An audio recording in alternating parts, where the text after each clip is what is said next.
사랑하는 성도 여러분, 오늘도 여러분의 모든 길 가운데 주님과 동행하시는 축복이 있기를 소망합니다. 오늘 우리가 함께 묵상할 하나님 말씀은 사무엘상 18장 1절에서 16절입니다.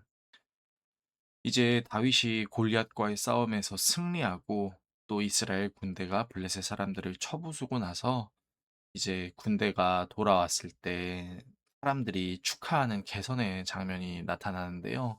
이 개선의 장면에서 우리가 알고 있는 노래가 있죠. 사울은 천천히요, 다윗은 만만히로다라는 노래가 있는데 이 노래 때문에 이제 사울이 완전히 무너지게 되는데 어떤 내용이 있는지 살펴보겠습니다. 자, 다윗이 사울에게 말하기를 마침에 요나단의 마음이 다윗의 마음과 하나가 되어 요나단이 그를 자기 생명과 같이 사랑하니라. 자, 그러니까 다윗이 해야 할 일을 하고 또 그런 다윗을 보면서 요나단의 마음에 아, 저 사람이 정말 하나님께서 함께 하시는 사람이구나라는 생각이 들기 시작합니다. 그러니까 많은 사람들이 오해하는 것 중에 하나가 이 말씀들을 가지고 마치 요나단이 다윗을 너무 사랑하는 뭐 육신으로도 사랑하는 동성애를 저지른 것이 아닌가라고 생각하는 경우가 있는데 그게 아니에요. 사실 이 본문들은 요나단이 다윗을 하나님의 사람으로 여기는 장면이라고 해석하는 것이 더 옳습니다. 그 근거가 이제 계속 나오는데요. 자, 이제 요나단이 다윗을 자기 생명같이 사랑해서 언약을 맺는데, 자, 언약을 맺으면 하는 행위가 무엇이냐? 자기가 입었던 겉옷을 벗어서 주고 자기의 군복과 칼과 활과 띠도 그렇게 했다라는 것입니다. 생각해 보십시오. 이스라엘 문화에서 옷이라는 것은 굉장히 중요한 것이었습니다. 그러니까 일종의 재산과 같았죠. 왜냐하면 당시 이스라엘 사람들은 이불을 덮고 사는 것이 아니라 겉옷을 입고 잤었거든요. 그래서 그 겉옷이 좋고 나쁨에 따라 사람들의 신분도 결정될 수 있었는데 요나단이 이제 자기의 신분을 상징하는 겉옷을 벗어서 다윗에게 주었다는 것은 '다윗이 나와 같은 사람이다.'라는 것을 의미할 뿐만 아니라 자, 당시 이스라엘에서 철기 문화의 영향을 받았던 칼을 갖고 있었던 사람은 사울 왕과 요나단뿐이었죠. 말씀이 기억나시나요? 근데 그 칼을 다윗에게 주었다라는 것은 자신의 가장 중요한 것을 다윗에게 주었다라는 것과 같은 것이죠. 그래서 다윗과 요나단은 하나님 안에서 친밀하게 그리고 서로가 하나님이 함께 하시는 사람이라는 것을 인정하는 것이다라고 바라보는 것이 좋습니다. 자, 그래서 다윗은 사울이 보내는 곳마다 지혜롭게 행하고 사울이 그를 군대의 장으로 삼고 백성들도 합당하게 여기고 사울의 신하들도 합당하게 여깁니다. 그러니까 그 누구도 다윗이 장군이 되는 것에 대해서 불만을 가지지 않았다라는 것이죠. 자, 그렇게 이제 다윗이 블레셋 사람을 죽이고 이스라엘 군대가 블레셋 사람들을 쳐부수고 와서 이제 돌아왔을 때 여인들이 모든 성읍에서 나와서 노래해서 춤추고 소고와 경세를 가지고 왕 사울을 환영합니다. 자, 이 부분을 잘 주목하셔야 됩니다. 자, 그래서 여인들이 7 절에 뛰면서 노래하는데 자, "사울이 죽인 자는 천천히요 다윗은 만만히로다 한지라"라고 합니다. 여러분 잘 생각해 보세요. 이 노래를 겉으로 보면 진짜 비교하는 것 같죠. 마치 '사울은 다윗보다 능력이 달린다.'라고 노래하는 것 같아요. 여러분 근데 정말로 이렇게 노래했을까요? 음.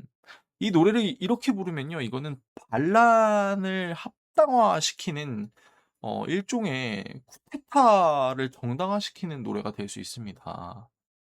여러분 이렇게 노래를 신나게 한다라는 게 이해가 되시나요? 그러니까 여러분 우리가 자꾸 이 노래를 어떤 비교로 생각을 하는데 여러분 사실 이 노래는 비교를 하는 게 아닙니다. 히브리 문학을 보면은 이제 뒤로 갈수록 커져가는 그 문장은 결국에는 하나를 이제 가리키는 내용이거든요. 그러니까 '사울은 하등하고 다윗은 대단하다.'라는 것이 아니라 '사울과 다윗이 함께 어 커다란 승리를 거두었다.'라고 이해하는 것이 바른 해석이라고 말씀드릴 수 있을 것 같아요. 자, 그런데 사울이 이 말에 불쾌해합니다. 히브리 사람들이 반란을 일으키려고 감히 왕 앞에서 왕을 깎아내리는 노래를 한 게 아니라 히브리 문학의 특징상 전투에서 승리했다라는 것을 노래했을 뿐인데 그것을 왜곡해서 받아들이죠. 다윗이 자기보다 나은 존재라고 생각하니까요. 자, 그래서 그날 후로 사울이 다윗을 주목하였다라고 하는데, 여러분 여기서 주목이라는 단어는 뭐냐? 시기와 의심을 가지고 바라보다라는 것입니다. 색안경을 끼고 사람을 온전히 보지 못하고 왜곡된 시선으로 바라보는 것이죠. 자, 그리고 나서 하나님이 부리시는 악령이 사울에게 강력하게 내리니까 다윗이 수금을 타도 이제 정신을 못 차려요. 그래서 사울의 손에 창이 있으니까 그것을 어떻게 합니까? 다윗에게 던져버립니다. 두 번이나 던져버려요.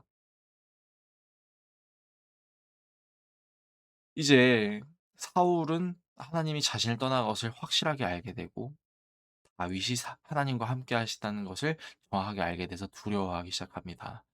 그래서 이제 자기 곁을 떠나게 하고 천부장으로 삼고 출입하게 하는데, 다윗은 모든 일을 지혜롭게 행하죠. 왜요? 하나님이 함께 하시니까요. 그리고 사울은 그런 다윗을 보고 크게 두려워하고 온 이스라엘과 유다는 다윗을 사랑하였다라는 내용으로 본문이 마무리됩니다. 오늘의 말씀을 우리의 삶에 어떻게 적용해야 할까요? 자, 시기심, 질투가 무서운 이유가 무엇인지 살펴봅시다.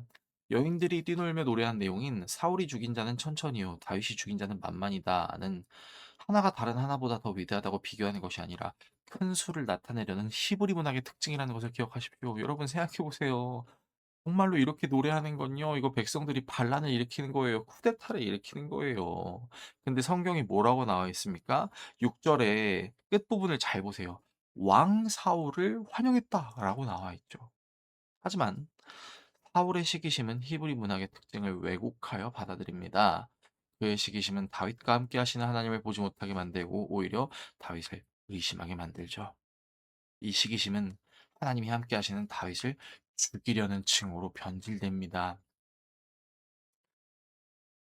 이어서 신뢰가 아름다운 이유를 살펴봅시다. 요나단의 마음과 다윗의 마음이 하나가 될 수 있었던 이유는 요나단이 하나님의 함께 하심을 경험했듯 다윗이 하나님과 함께하는 사람임을 알았기 때문이죠.